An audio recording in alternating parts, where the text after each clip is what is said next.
Welcome back to the Stop and Think podcast. I'm your host, Will Dole. Thank you for listening and or watching. If you enjoy, you can rate and review on Apple Podcasts or wherever you listen. If you're on Substack, feel free to hit that subscribe button for a free subscription, or um, if the spirit so leads, a paid subscription is always appreciated as well. What I'm doing with the podcast today is reading the back half of a piece I wrote about a year ago. Uh, I Previous week, I just published a piece, the first half of this, where I was interacting with the He Gets Us ad campaign. And the second half of that was describing the need for a positive vision for the age we are living in. Uh, this was inspired by something Samuel James had written over at his Substack, Digital Liturgies, which is well worth reading. I don't agree with everything Samuel says, but he's a good writer and thoughtful Christian thinker. Thoughtful Christian thinker. What a ridiculous sentence that was, Will. That was redundant as all get out. In any case, he's a thoughtful man and he writes well. So he had this piece back in February of last year about how unprepared Christians are for the age of AI porn, which might not sound like something you're thinking about on a daily basis. I hope you're not thinking about it on a daily basis, but it's something you need to be aware of, especially if you've got kids that you're trying to raise and shape their thinking in a biblical fashion, or you interact with young people or men and women in general. The sad reality is the vast majority of people in our society are consuming pornography at one level or another.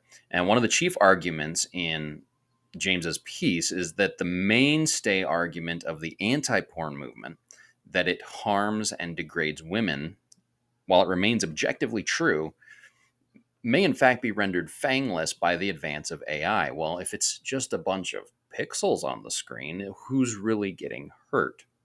Now, I mean, you can run down a whole nother road and go like, okay, but is it actually going to stay there? It's not going to stay there. The human trafficking movement is real and feeds into this multi-billion-dollar industry, which is the porn industry.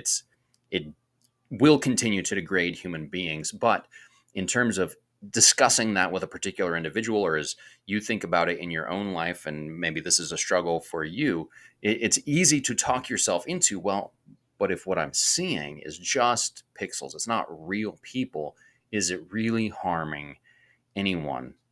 And what James suggests is that Christians are going to have to move to arguments more based on the idea of self-harm, pointing out what pornography does to the user in the future.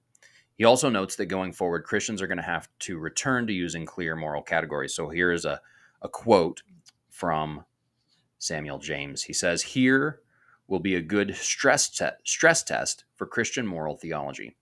Western Christians can articulate a vision of life that makes sense in a radically fractured, technologically isolated context. But that vision requires helping people get beyond the 'does it harm anyone' framework, not simply appropriating the question. So it seems very likely that Christians will have to bring God into the discussion. When there's no one to exploit, there is still God to offend. When there is no one to be trafficked, there is still God who sees. And when there is no one to stand over your shoulder, to intervene or care, there is still God who saves." So a couple of thoughts. I liked James's piece. I liked that article. It was good.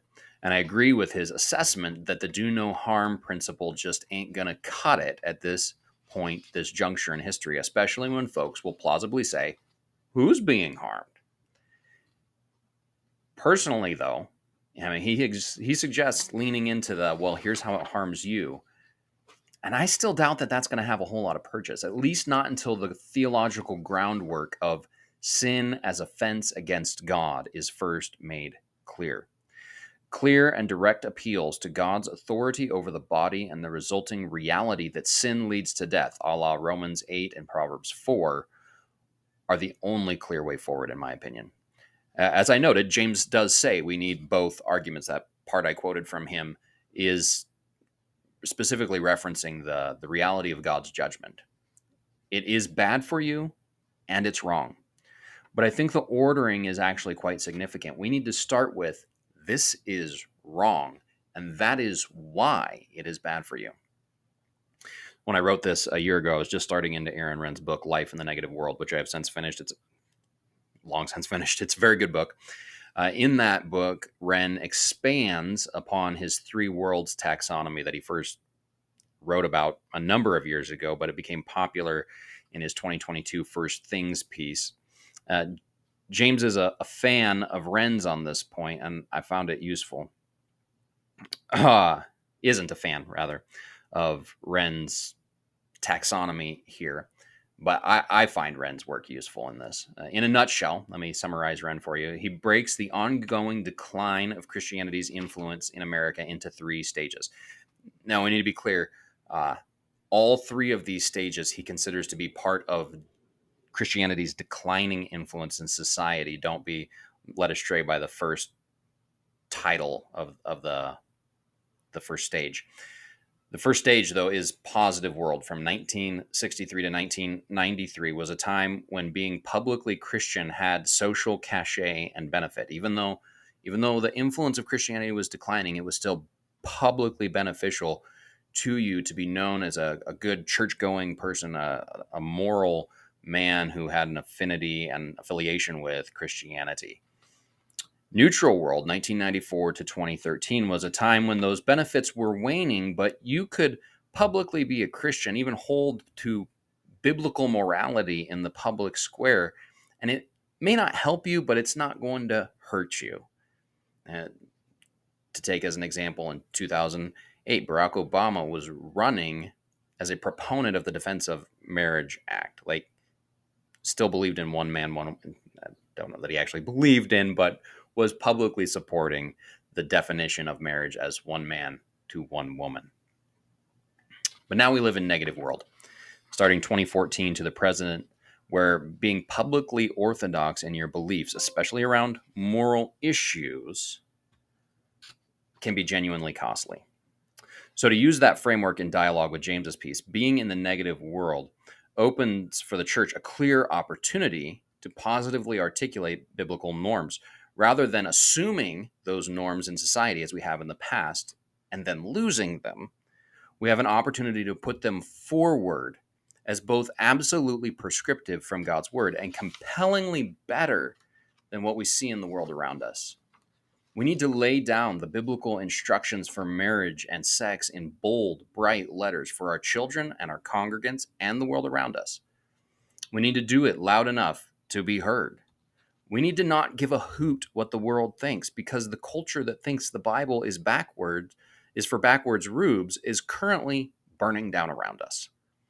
And once we have loudly and clearly made God's standard and pattern plain, we can also demonstrate how much better life within his framework is. We don't need to be embarrassed about what God has to say, because as it turns out, he knows the path to human flourishing better than the sexual revolutionaries do. If you've been reading my writing or having conversations with me for any period of time, you know this has been a hobby horse of mine for over a decade. Christians have been betting on the society to generally support Christian patterns around sex and marriage. And while maybe we have a need to supplement with like some true love weight talks or encouragement to date Jesus for a while, what a horrible phrase from the early 2000s. Make sure you weren't hopping into bed too soon. The pattern of male-female wasn't in question, and neither really was the value of marriage and family. Until all of a sudden, those things were gone. And now they're not only in question, the world doesn't value them at all. To borrow from Renn again, you can see the transition from the neutral world to the negative world in the public opinion around gay marriage. I kind of got ahead of myself. I forgot I'd written this in here. In 2008, both Obama and Clinton had to state that they were against gay marriage as Democratic primary candidates. By 2016, Donald Trump, the Republican nominee, was waving a pride flag. Which is to say, if you are looking for common ground or backup from the culture on these subjects, you, parent, or you, pastor, are a fool. That ship has sailed. We're going to have to articulate old truths for a new generation. But for many of us, that's going to mean we have to learn these truths at a deeper level than simply having a couple of Bible verses handy. That's a start, it's an important one. But we're going to need a deep anthropological framework to understand and communicate positively what it means to be human, what it means to be a creature made in the image of God, if we are going to argue compellingly against the mutilation of the body, the misuse of the body, or arousing our bodies to AI-generated ones. This has been the Stopping to Think podcast. I'm your host, Will Dole. Thank you for listening.